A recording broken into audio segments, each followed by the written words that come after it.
Well, hello, this is Jeff Gaudiosi, and you're on misplacedstraws.com, where music comes to life. My guest today has been a top guitarist in rock for over 20 years now. You probably first saw him when he joined Savatage on the Poets and Madmen tour, but he's also been part of bands like the Bronx Casket Company, Seven Witches, Lizzie Borden, and many others. He's now part of a new project called Brothers in Arms. They're about to release their debut record called Sunset and Clark on September 24th. Please welcome Jack Frost. Welcome, Jack. How you doing, guys? Hey, man, really fast. I just want to get one thing out of the way. Let people know this is not a project, it's a band. Because a lot of people are like, oh, this is cool. I like this. You guys are going to ever do anything again? I'm like, I want to get something straight. It sounds weird, but this is definitely a band. Everybody in this is in this band. And that I just want to let people know that, because there's so many projects out there, man. And like record comes out and you never hear from it again. You know, it's kind of weird. Well, that's great. And let's start right there. I mean, with Brothers in Arms, you have a collective of musicians coming together to put this record together. How did the idea first come about for it? Well, 18, 19 months ago, when we were all locked down, a lot of people went one way, other people went the other way. Some people were really depressed and down. Me, I'm like, okay, I have a choice. I sit around, watch TV, eat Doritos all day long. But I was like, you know what?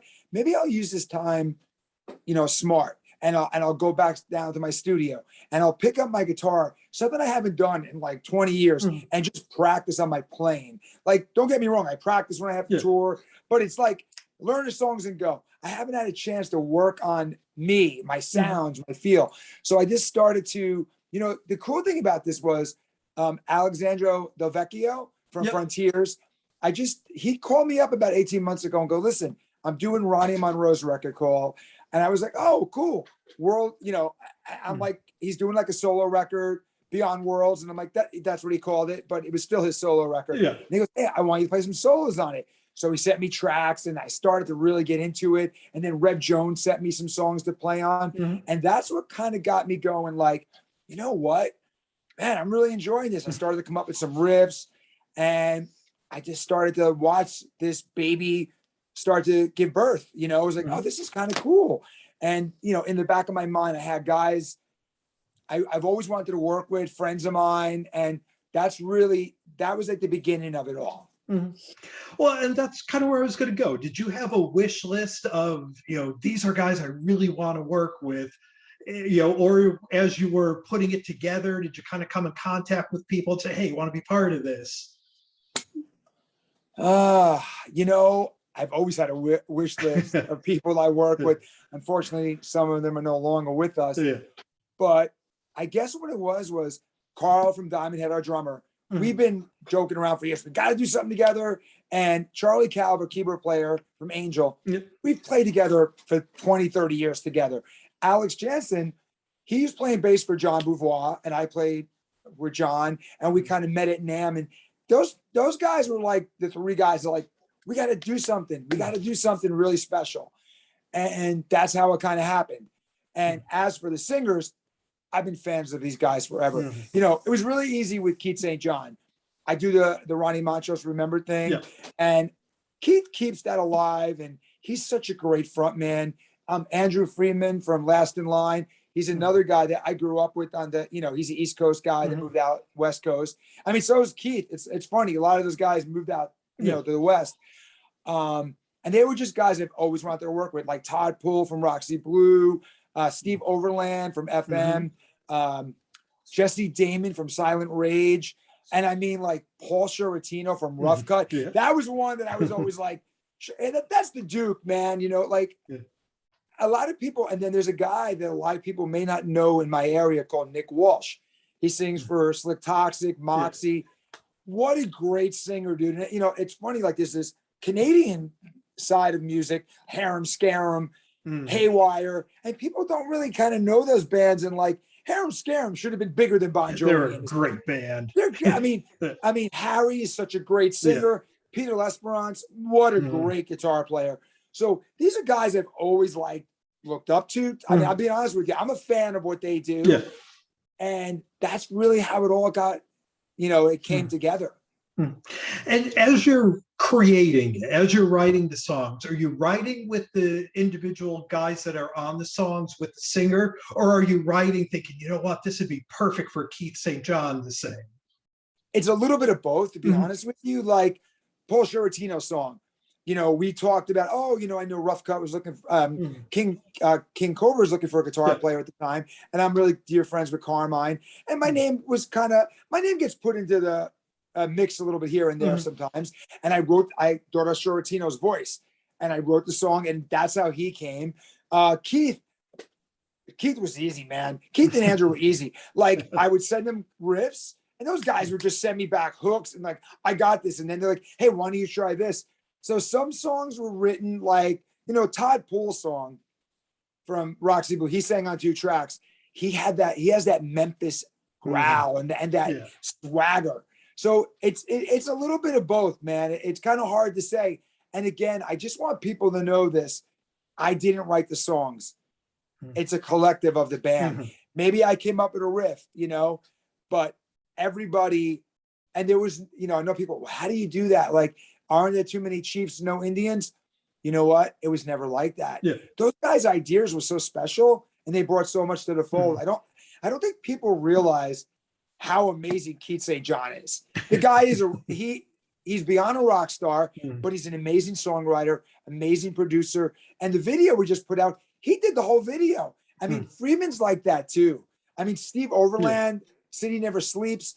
I wanted that Lou Gramm kind of journey, kind of foreigner song. Steve just killed it, man. Steve's a legend. I mean, he really is. Dude, I mean, people don't, it's sad to me, like me and you, we get it. We're fans of music. So, but there's people out there that probably go, who's Steve Overland? Who's Steve? Go check him out, man. He is, that's why I did this record too. I think people are going, wow, that Nick Walsh guy is awesome. Well, you should go check out what he's done. He's got a big history. And you should check out Keith and Burning Rain and Andrew. And I mean, before Last in Line, Freeman's a rock star too.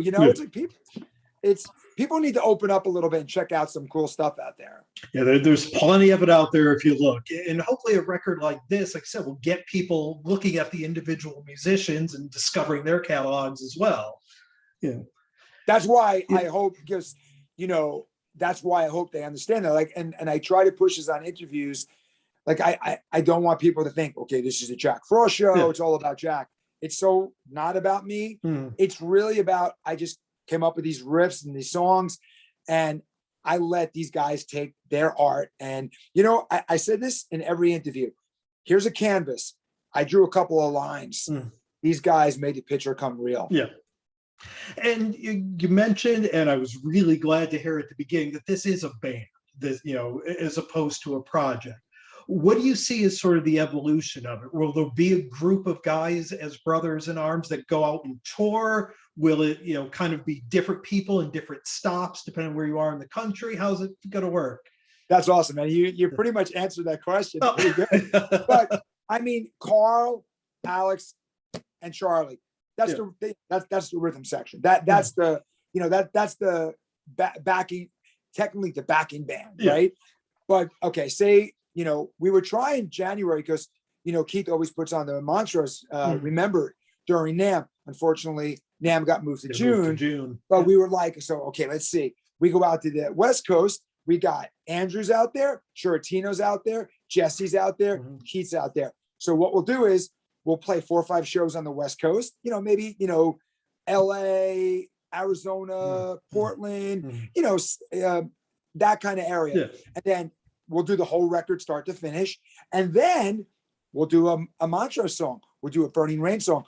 We'll do a Last in Line song, whatever Andrew wants to do. I think that's really fun that we could take their history and everybody's history. So that's, so now if we do East Coast, we'll have Nick come over from Canada, probably fly up, Keith or whoever's available at the time.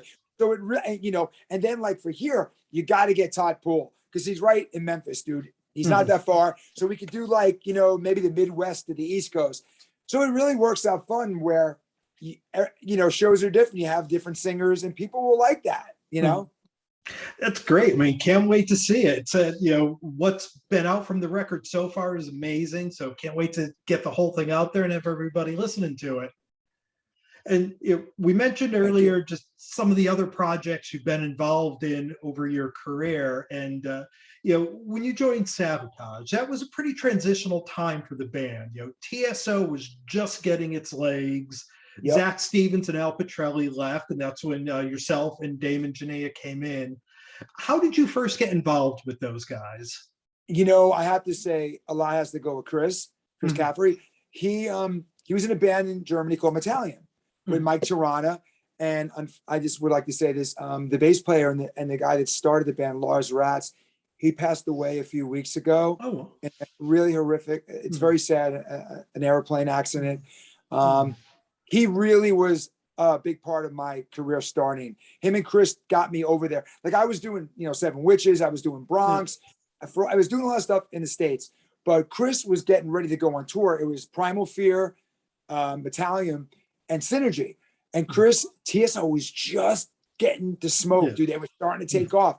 And Chris knew me, and my name got brought up. And Chris goes, dude, you should do this. And he kind of pushed me to do it. So I went over there, and I appreciate that. I always say thank you to him for that. So I went over there, and then Chris got very busy with Sabotage and TSO. So I stayed in the band and did the second record. And then Al got the Megadeth gig. So that was a pretty big gig at the time to get. And Chris called me out of nowhere and said, listen, we want you to come and audition. So this is a crazy story.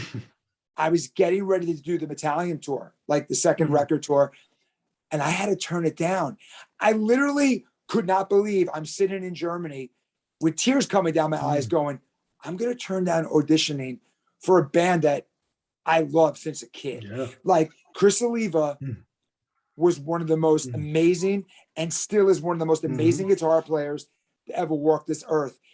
He should get more credit than he should be up there 100%. With Eddie and Randy Rhoads and Ronnie Montrose. That's the kind of player he is. And I said to Chris, I just can't be that guy. I can't bail out on a band. And I think that's one of the main reasons I got the gig, because I think Paul O'Neill, God rest his soul, go, wow, that's a real dude right there. So I did the tour. I get home.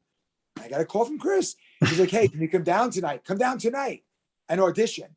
And I know they had some great guys like Vinnie Moore, guitar player from Zebra, guitar player from Riot.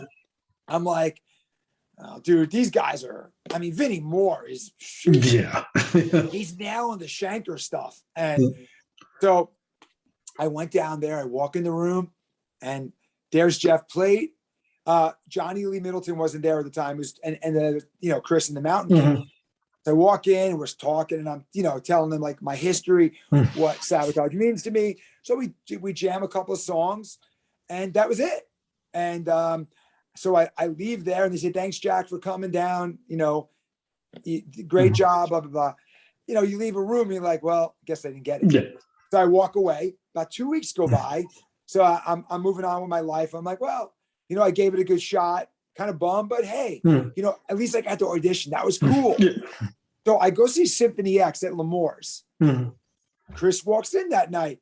He's like, hey, how you doing, man? I'm like, hey, how are you, man? He's like, got a phone call for you. It's Oliva. He's like, hey, Frost. So, you know how John is. He's like, he's a world of happiness, dude. He just makes you smile.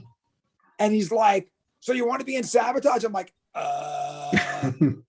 And I just want people to know this. When I got the gig, people should really look at Chris Caffrey, because Chris really knows how to play the Chris Oliva stuff. He was with Chris, on the Gutter Ballet tour, and he was on, Hall of Mountain King, playing keyboards, playing rhythm guitar, and some solos. And Chris took me under his wing, man. And I always say this about Chris. He showed me, like, I would hear something, and he'd be like, no, check this out, little nuance that Oliva would do.